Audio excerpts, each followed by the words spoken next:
Hello, confident people. Welcome to another entrepreneur series. I am your host, Dr. Jacqueline Jarl, also known as Coach JJ. In this series, I invite entrepreneurs from all walks of life to share their unique journeys. My goal is to challenge the traditional ways we think about work, money, and freedom, and to provide inspiration for you to regain your power and design a life you love. Now, today we have Mina with us. Mina is a relationship coach, a hypnotherapist, and the author of Boss Lady, Boss Love, available on Amazon.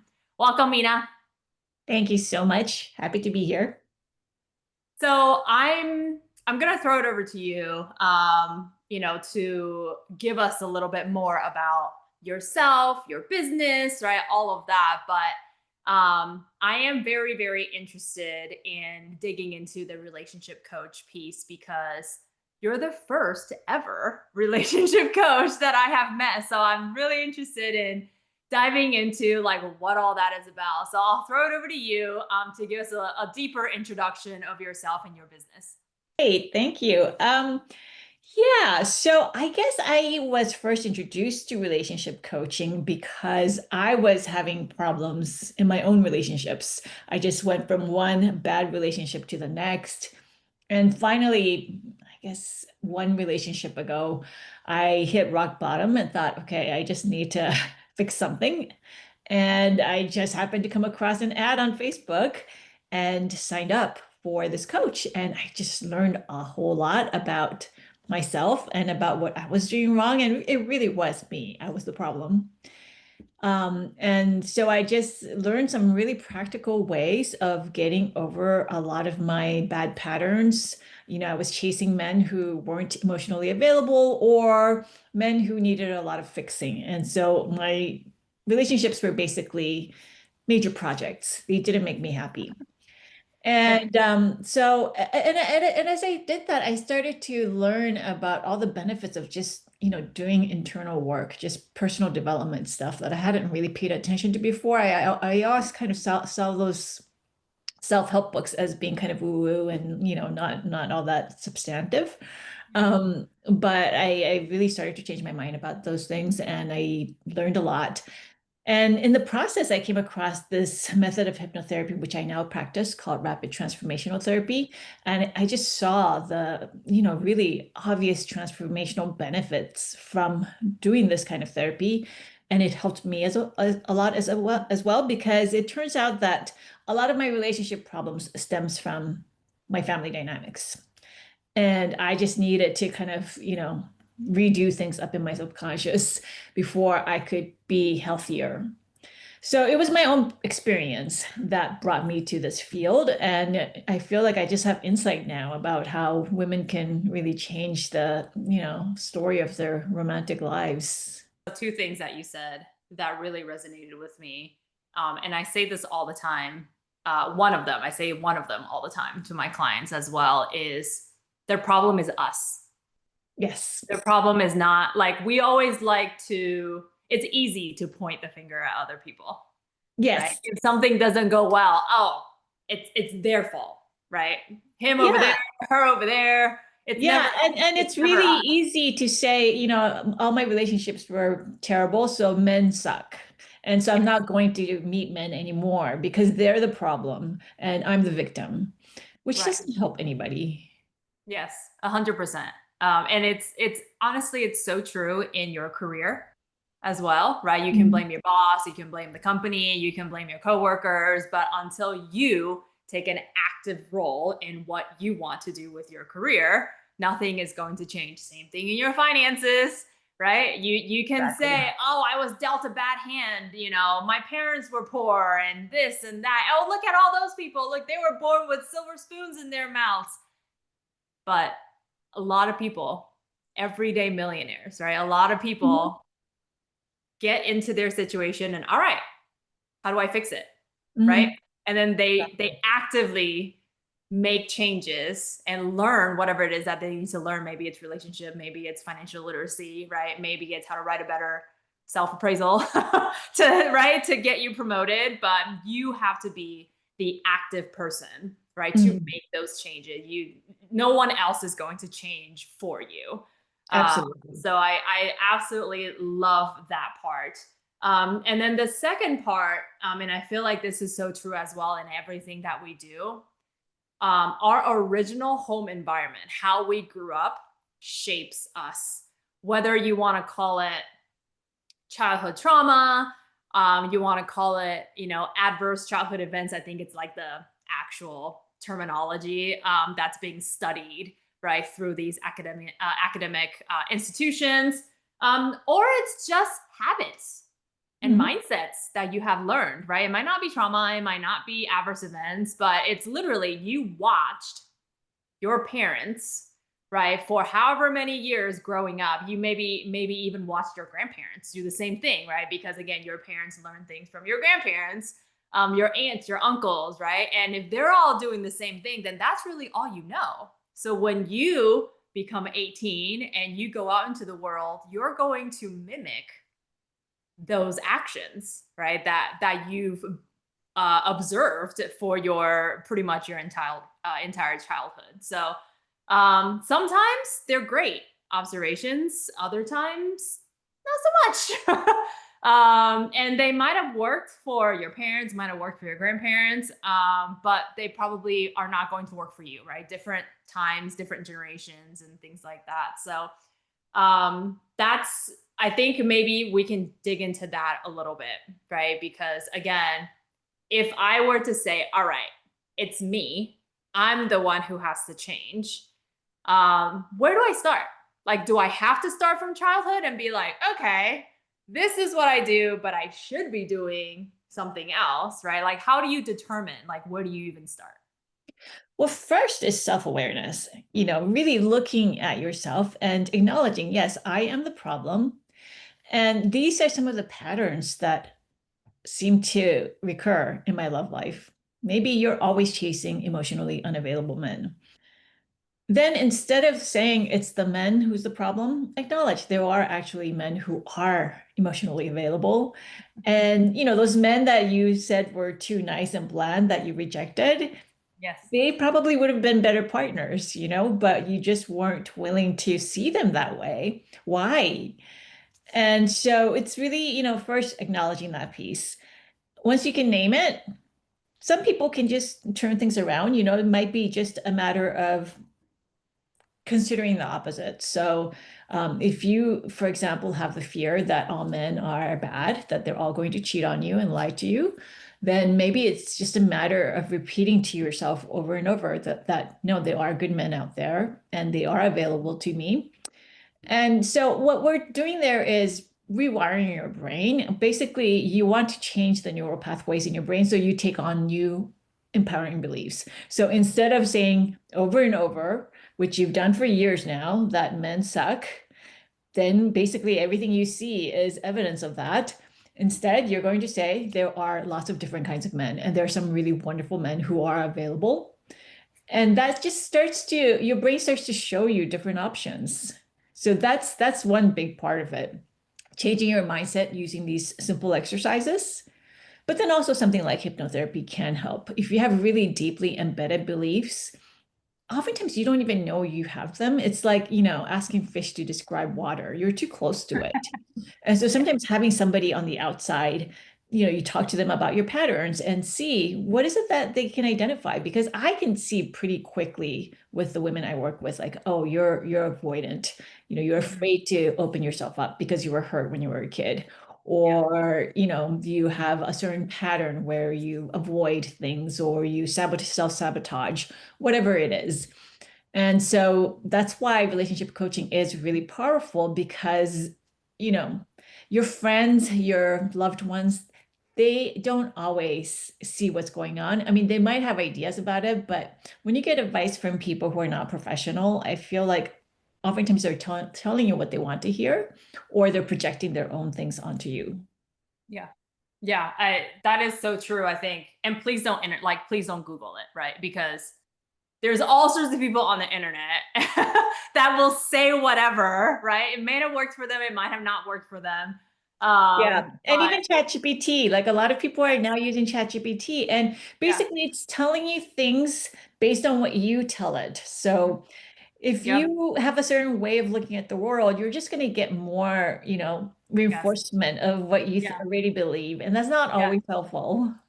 Yeah, I mean that is so true. I think when we come to the world of AI and everything's AI now, right? You type in a Google search and Gemini comes up, right? So like literally everything is AI. It's like you can't avoid it.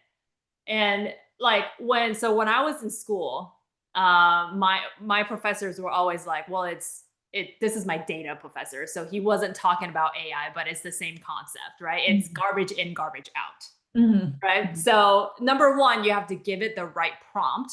Mhm. And number two, like, where is it searching information from? The internet, Mhm. right? And the internet is unfiltered.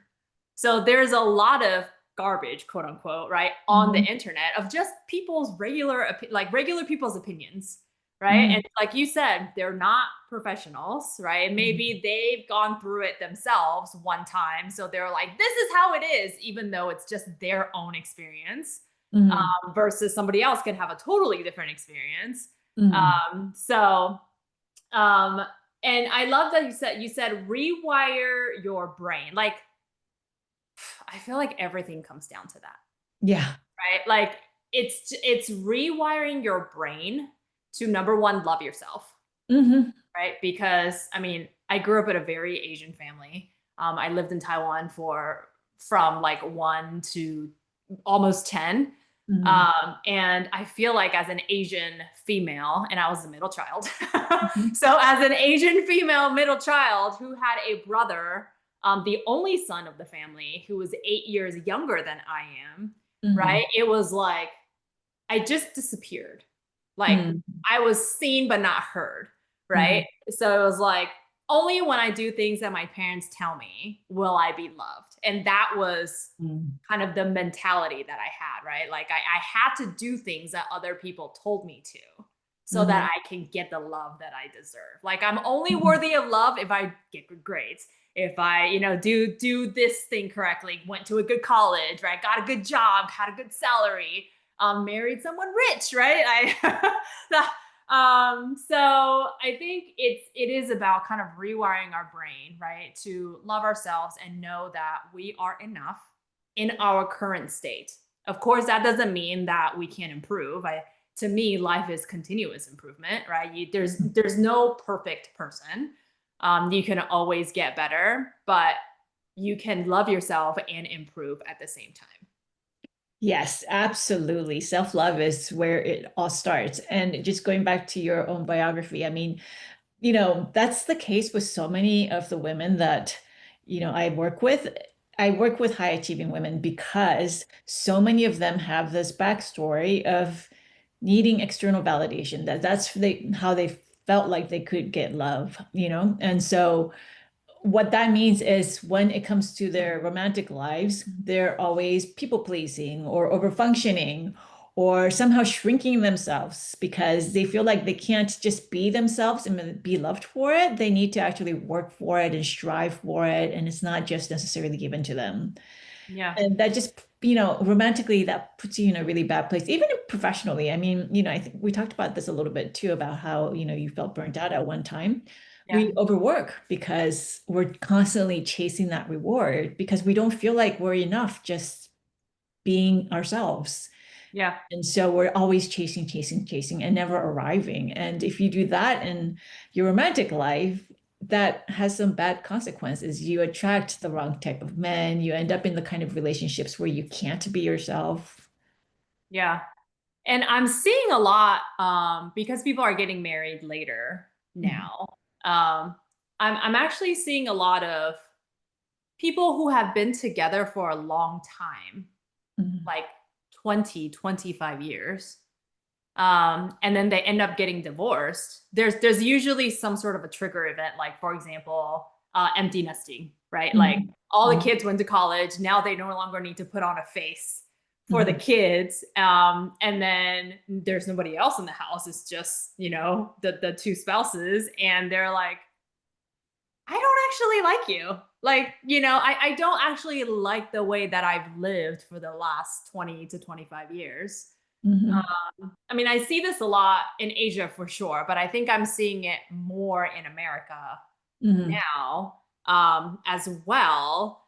And I don't know if you have any insight into that, right? Like, obviously, I think for going into a relationship, right? If I think a lot of people start out, and I can tell you, like, my list that I had, right, for going into relationships. It was all like Korean drama and like have to be like the heir to some corporation, has to be this tall, has to have this much money, had to have graduated from whatever university, have to speak English and Chinese because that's what I do, right? So it's like all this ridiculous like list of things that are really unrealistic. Mhm. And then let's just say you go to a matchmaker because that still happens a lot in Asia. I don't think they call them matchmakers anymore, but it's essentially the same thing, right? You go to a consultant or a service, they will find somebody according to your list, and then you two will date based on, with the pretext that hey, like we're dating to get married, right? Like we're not dating just to date, but we're dating to get married. And then they're not happy because they don't actually like that person, right? They don't love that person. So and I can tell you, like, I grew up like that, right? I grew up again very Asian family, and I went to West Point, so it's like you had to have good education, good college. I had a master's, so you at least had to have a master's, right? It was just kind of like the unrealistic expectations. And then I can tell you now, like, my partner and I just celebrated 7 years on September 27th. And he has a bachelor's degree. Before I quit my full-time job, I made way more money than he did, right? So it's like everything that was not on my list, right? I Mhm. think the only one, like, he only speaks English. Um, when I met him, he didn't even have a passport, had never been to any other country other than the United States of America. Right. So it was just like, well, if I had stuck to my list, and I wouldn't have even considered him. Right. Yeah. Yeah. And now look where we are, like 7 years, right? Super happy. We've Yeah. lived together since 2020. Yeah. So, I mean, I don't know if you have any way to, and it was hard, right? I think for me, it was hard to like, oh, I met this guy and I kind of like him, but he doesn't have anything on my list. Like, how Yeah. do you get over that? Right. I So mean, I I have a did. lot to say about that because Yeah. I do think it's important to have standards, but I think that most people have the wrong things on their checklist. Yes. And so we tend to focus on those superficial Yep. characteristics like degrees and height and salary. I mean, yes, you do want to be at least somewhat, at least have the potential to be attracted to someone. But, chemistry really can change over time. Like our brains literally change how we see someone. So if you have strong positive feelings for someone, they'll look better looking to you. And the same goes in reverse. Someone could be really hot, but like if they're not good people, after a while, your mind is like rearranging the visual data, so they don't look as good. Like everything's filtered through your emotions in our brains. So much more important to have on the checklist are things like kindness, Yes. thoughtfulness, curiosity, consistency, like they actually follow through on what they say, growth mindset, emotional intelligence, Yes. emotional availability, emotional maturity. Like those are the things that will actually ensure you have a good relationship with them. And then you also want to think about like your values and your, hobbies and things that make you compatible. You don't have to have all of those things, but it's good if you have a good overlap in terms of some of your interest. Maybe you both like to travel together. Maybe you like to, one likes to go out a lot and the other doesn't like to go out at all. That could be a problem. But you don't need to have everything in that column match exactly. But in the first column of character traits, you have to make sure that they check off all of those things. Like if you don't have someone with a graduate degree or who's, 6 feet tall, you Yep. probably can still have a really happy relationship with them. Yes. But if they're not kind or if they're not emotionally mature, it's unlikely that you're going to be happy with them. So Yeah. I do think, there's something really convenient because we're now meeting people on apps. We're meeting lots of people at once. And so it's nice to be able to have a list where you just, keep checking back and making sure you're filtering out the people who are not a good match for you. But in that case, you really need to make sure that list is a reflection of what kind of a relationship you want. You want to start there, instead of thinking about like what your parents told you or what society told you was important. You want to think about what's the relationship I'm looking for and what does somebody need in order for us to have that kind of relationship. Yeah. So I think that's so important. Again, it comes back to you, right? Mhm. It comes Mhm. back to how you want to live your life. Yes, Not other people's expectations of you. totally. Yes, but Yes. how you want to live your life. I remember my college professor. It was Dr. Gallagher. She was my Chinese professor. And she had told me, she said, actually, like, she's Asian, like she's Taiwanese. It's Wang Lao Shi, so like Dr. Wang is her maiden name. Gallagher is her married name. And she told me, actually, again, very kind of anti like Asian mom type of thought. She said, when you are looking, into getting married or getting into a relationship, she's like, it doesn't matter if they have a degree or not. It doesn't matter, if they're rich or not, because you can earn more money, right? Mhm. But Mhm. it really matters if they're kind or not. Yes. And Yeah. how you can tell if they're actually kind or not is not if they're kind to you, because they're trying to win you over, right? Mhm. So Mhm. of course they're going to be kind to you, but it's how they treat other people that Yeah. are around them will Yeah. show if they're truly kind or not. Yes. And that has always stuck with me, right? Because Mhm. obviously, if you're in a relationship, right, they're interested, you're interested, and they're trying to show the best side of themselves, to you anyway. But, like, are they rude when you guys go out to eat? Are they rude to the wait staff, right? Mhm. And so it's like things like that she told me, like you really need to look for that, right? Yeah, and I would go To make even sure. further. So I've dated men with children, and there was one guy I dated for just a short while. He wasn't very kind to the wait staff for one thing, but also, even though he was very close to his kids, he was really invested in them going to the right kind of school, and he just put so much pressure on them. Like they had to Yeah. look good. And so it seemed like a lot of what he wanted from the people around him was to help inflate his ego. Uh, Whereas my current partner, also a dad, he's just really sweet with his kids. Like he's just really dedicated to them. And it's just, always trying to make their lives better. And yeah. so you can tell a lot by how they treat their children and the people closest to them. Yeah, Mhm. definitely. Now, I don't know if there's like statistical studies, right, on like how long do you have to date to really like be sure that like, okay, this is the right person for me? Because you have people who are like 2 weeks in, right? And they're like, I love this person. We must get married. But then, I mean, in like, and this is what I always say, anybody can fake it for 2 weeks, Yeah. right? So Yeah. it's Yeah, exactly. very Exactly. hard for them to be put together and act like, what you put in your dating app as who you're looking for, right? Yeah, I mean, I think when it's 2 weeks, it's chemistry, and Yeah. chemistry is not going to take you far enough because really you need time to really see somebody's character up close. You need to go through experiences with them. Yeah. You need to see them when they're stressed out. You need to see them when things are not going well. You need to be able to have hard conversations with them. Like you have to go through all of that before you know that this person is, for the long haul. Yeah. Because, yeah, like you said, I mean, in the beginning of a relationship, we're usually kind of playing a role. We're not necessarily being who we are.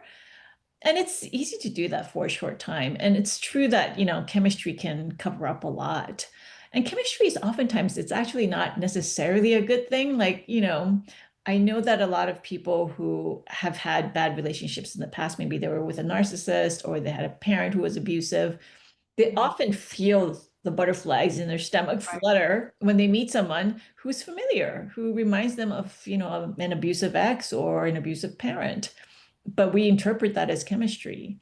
Mm. So we have to be very careful about what signs we're reading and, jump to conclusions. Like if we invest too much upfront emotionally, we're kind of setting ourselves up for a big crash because more often than not, that is you're basically getting your observational skills hijacked by chemistry.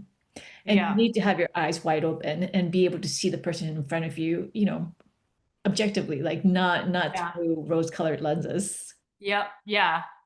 I think this goes back to, and I always talk about this,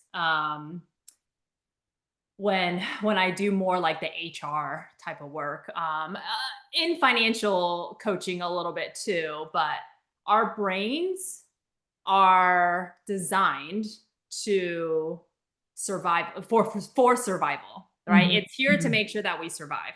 It mhm. is not here to make sure that we grow. It is not here to make sure that we're innovative, right?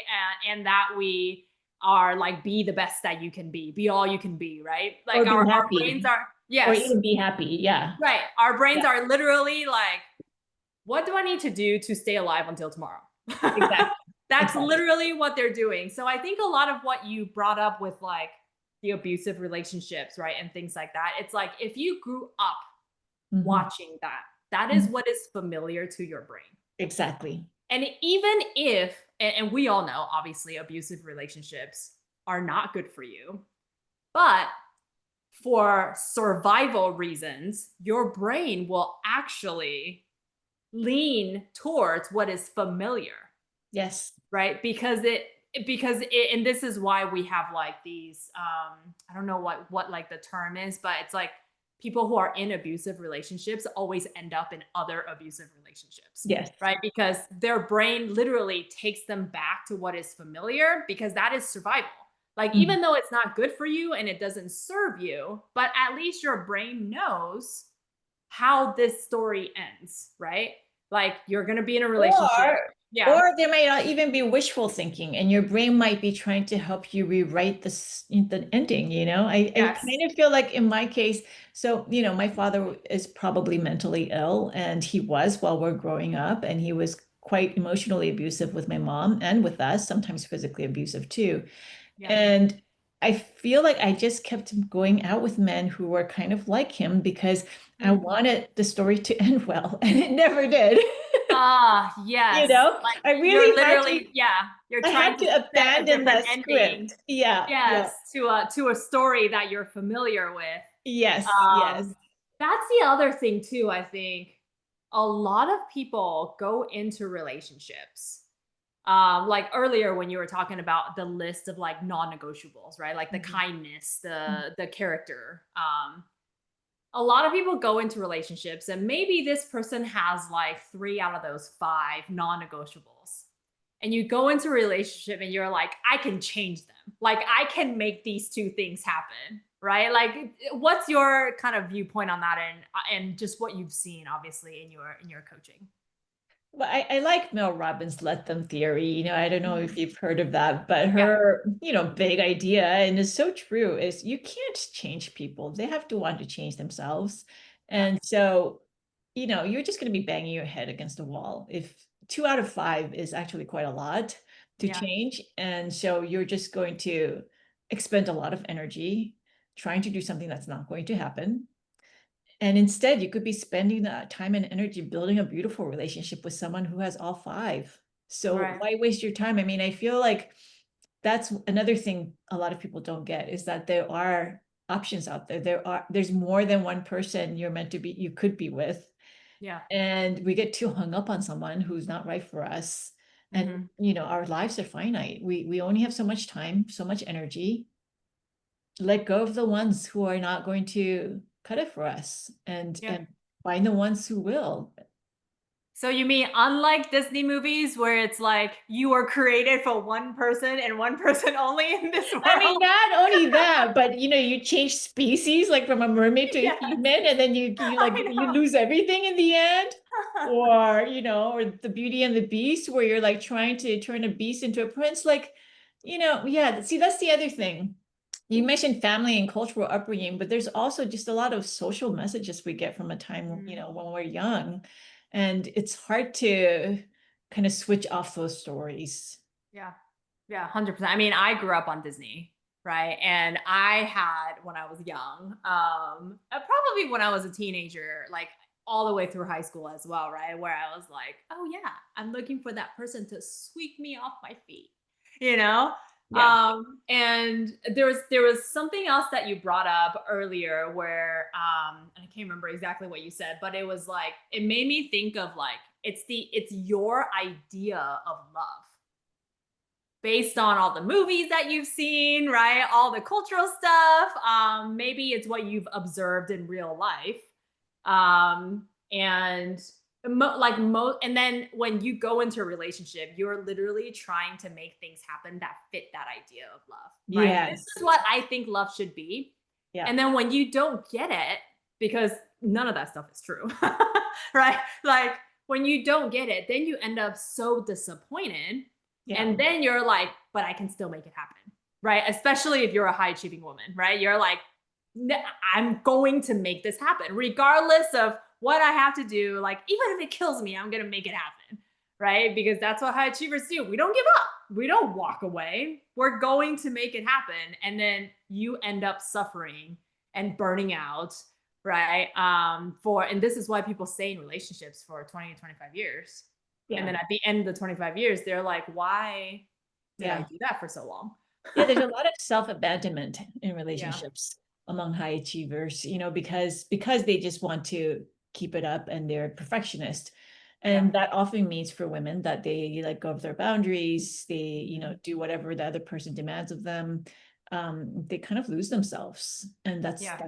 that's a real danger. But I also have seen a lot of women just say, you know what, screw it. I'm just not going to have a relationship. I'm going to be alone forever. Mm. So, I mean, and that seems really sad to me because, a lot of these women are in their 40s, maybe 50s. They still have a lot of life ahead of them, Yeah. but they've just, because they're financially independent, they can do things on their own. But there are a lot of really lonely people out there, and it doesn't have to be that way, but it's like all or nothing. And what Yeah. you were saying, I want to come back to that because that's such an important point.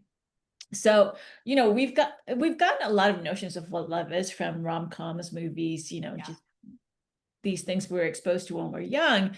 And the fact is, those vehicles, they have to create a story in which certain things happen for us to feel invested as audience members. And Yeah. so there's always like the same storyline, right? Like, eyes meeting across the room, that Yes. like Yes. instant Like the knowledge. He's pause, the right? one. And Yeah. yes. And then Yes. there has to be some big obstacle they have to overcome. And then they Yep. get together and, happily ever after.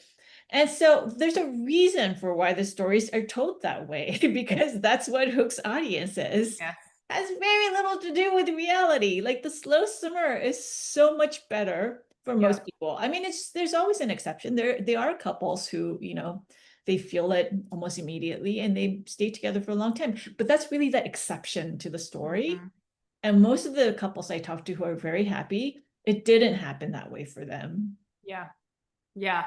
I again, I'm just thinking back to like the Korean dramas, the Taiwanese dramas that I used to, and even Disney, right? And for me, it's like one of my favorite movies is Pride and Prejudice, the Keira Knightley version. Mhm. Mhm. And it's just like, oh my gosh, like he's been doing all these things in the background that I didn't even know, right? So it's like you're expecting, like, okay, what did you do in the background for me today? And then when he's like, nothing, like, they go to the grocery store and they're like, you want anything? You're like, no. And then they actually don't buy you anything. Then you're like upset.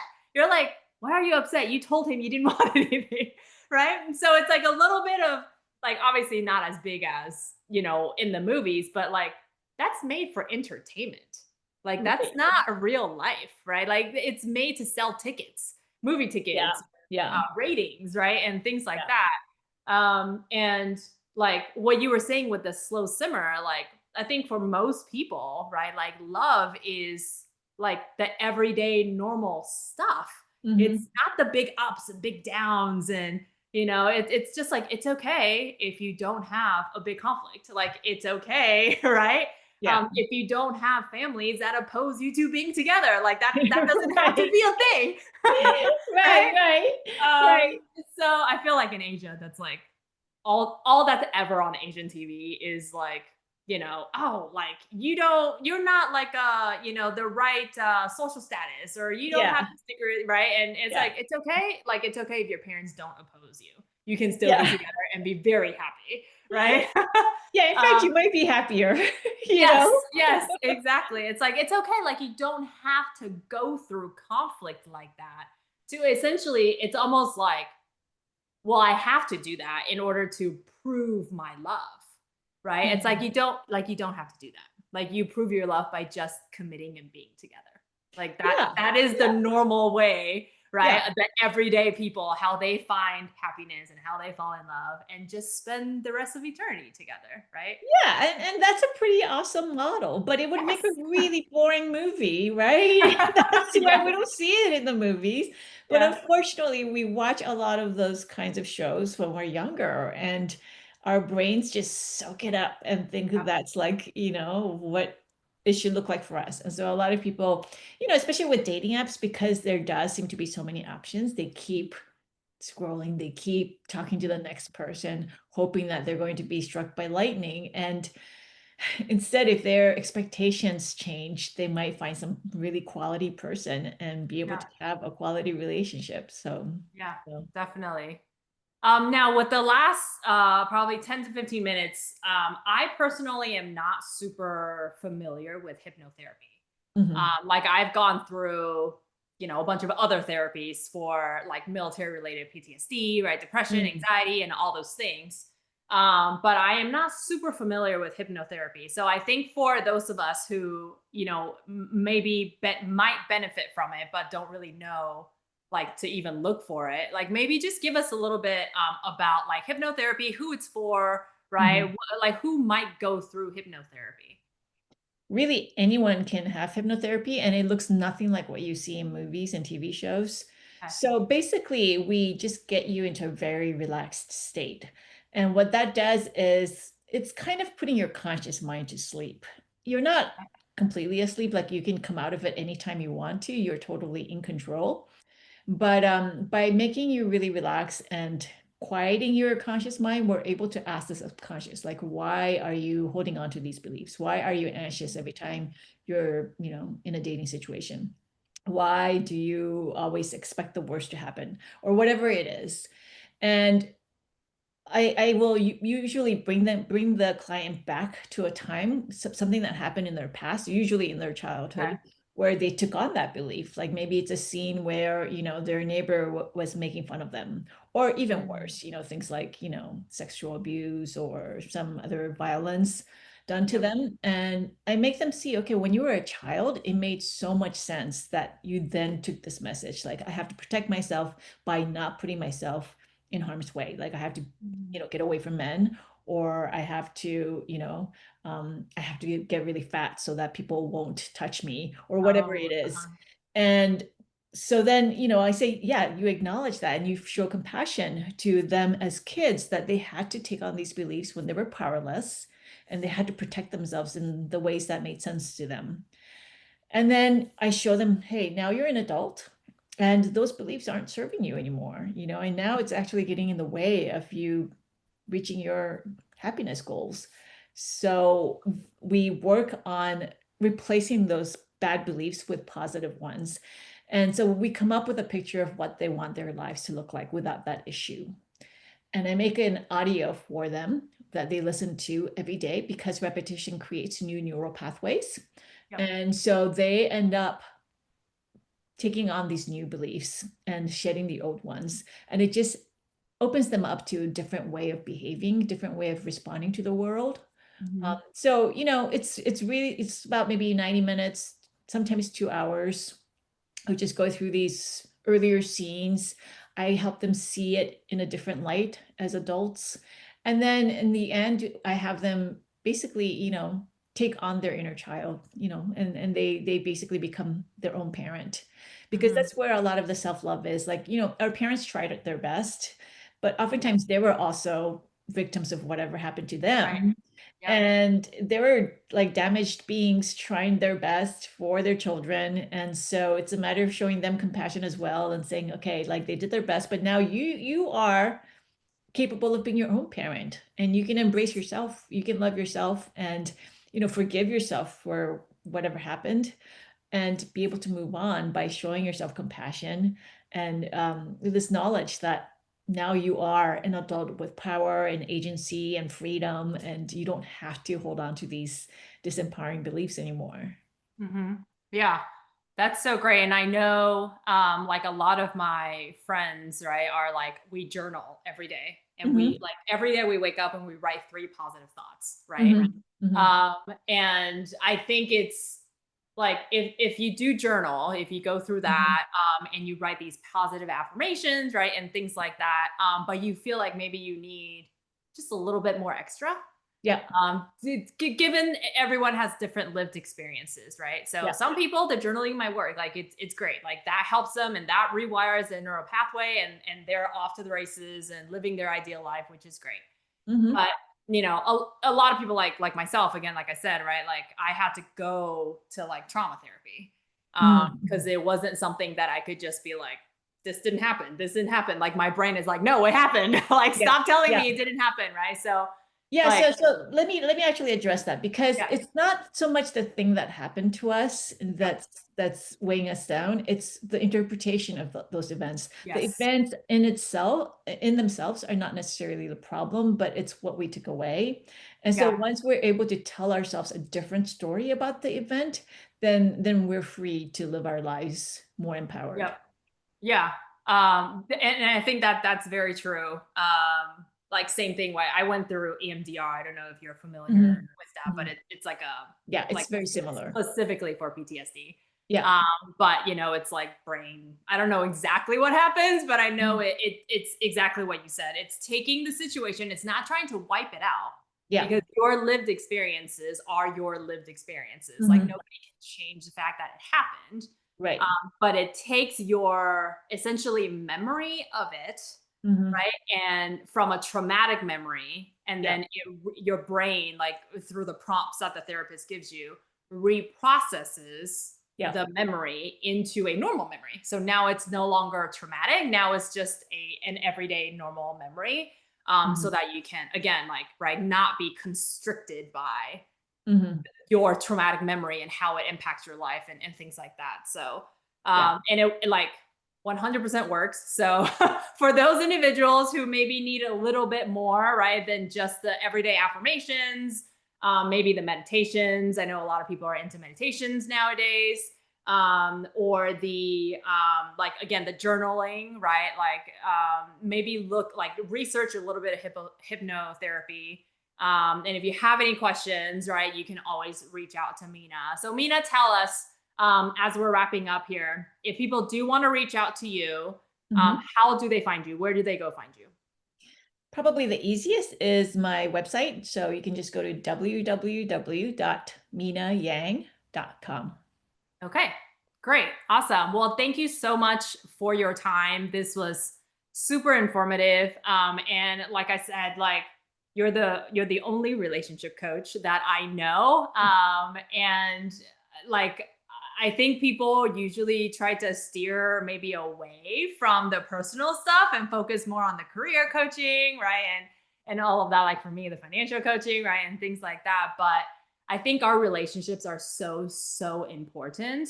It is essentially the basis, like, us as humans, like we're group mammals. I don't know exactly what they Yeah, call we're it, social right? But animals. Yeah. yes, we're social. That's the word. Like, we are Uh-huh. social animals. Yes. And we are the happiest when we are in positive and loving relationships. Yeah, Um, I so just heard the this podcast, and I can't remember the name of the scientist, but I thought this was such a great point. She said, we need other people to emotionally regulate, yes. and the best things for us in terms of emotional regulation are other people, and the Yeah. worst things for us in terms of emotional regulation are other people. So you have to choose your people wisely. Yes, yes. I always say, like, you got to find your tribe, right? People who will support you, people who will cheer you on, but people who will also tell you when you're veering off path, right? Yeah. It can't just be all good things. They have to be able to have the hard conversations with you as well. That's Yeah. what makes the best support group. All Yeah. right. So Mina, again, thank you so much for your time today. And we will chat soon. Thank you so much. Okay. All right. Thanks. Bye. Bye.